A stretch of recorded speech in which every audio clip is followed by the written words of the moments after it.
था, जहां दूसरे ओवर में सचिन को ओलंगा का सिर्फ एक बॉल ही खेलने का मौका मिल पाता है।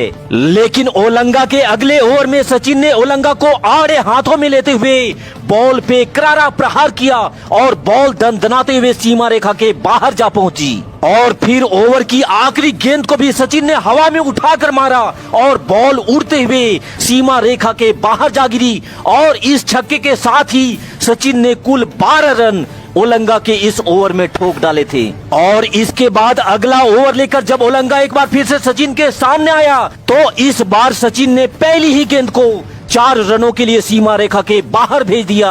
सचिन के इस रौद्र रूप को देखकर ओलंगा डर से कांपने लगा। उसे समझ में आ चुका था कि आज सचिन उसको किसी भी हाल में माफ करने वाले नहीं हैं, क्योंकि ओलंगा की अगली ही गेंद को सचिन ने एक बार फिर से हवा में उठाकर मारा और रॉकेट की तरह उड़ते हुए गेंद सीधा दर्शक दीर्घा में जा गिरती है। ये मैच अब पूरी तरह से सचिन वर्सेज हेनरी ओलंगा का बन चुका था, जहां ओलंगा सचिन की मार से ऐसा दहशत में आ चुका था कि डर था कि कहीं मैदान छोड़कर ओलंगा भागने न लग जाए। 2 गेंदों पे 10 रन आ चुके थे, लेकिन अब बारी ओवर की तीसरी गेंद की थी, जहां सचिन ने एक बार फिर से तूफानी अंदाज में गेंद को सीमा रेखा के बाहर भेज दिया। हेनरी ओलंगा ने इतने दिनों से जो इज्जत बना रखी थी, आज के इस मैच में सचिन के प्रहार से ओलंगा का बना बनाया इज्जत खाक होता नजर आने लगा था, क्योंकि आज ओलंगा का पाला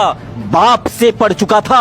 और फिर सचिन ने जिम्बाब्वे की गेंदबाजी को ऐसा तहस नहस करना शुरू कर दिया कि मैदान में चौके छक्कों की सुनामी आ गई। स्पिनर हो या फास्टर, आज किसी को भी सचिन बकसने के मूड में नहीं थे और बॉल को उड़ा उड़ा करके दर्शक दीर्घा में भेजे जा रहे थे। और सचिन को स्पिन गेंदबाजी भी जमकर पसंद आ रही थी, क्योंकि स्पिनर को आगे बढ़ बढ़कर सचिन को छक्का मारने में भी भरपूर मजा आ रहा था। और फिर इस शानदार छक्के के साथ ही सचिन ने मात्र 27 गेंदों में ही अपना अर्धशतक भी पूरा कर लिया। सचिन हेनरी ओलंगा पे हाथ धोकर ऐसे पीछे पड़ गए थे कि दहशत में आकर हेनरी ओलंगा ने मात्र 5 ओवर की गेंदबाजी कर ही बॉलिंग करना छोड़ दिया था। एक तरफ जहां सौरभ गांगुली ने 90 बॉल पे 63 रनों की नॉट आउट पारी खेली, वहीं सचिन ने भी मात्र 92 बॉल पे ही 124 रनों की तूफानी पारी खेल डाली। और सबसे मजे वाली बात तो ये रही कि जिम्बाब्वे का कोई भी गेंदबाज भारतीय टीम का एक विकेट भी नहीं गिरा सका और भारतीय टीम ने 10 विकेट से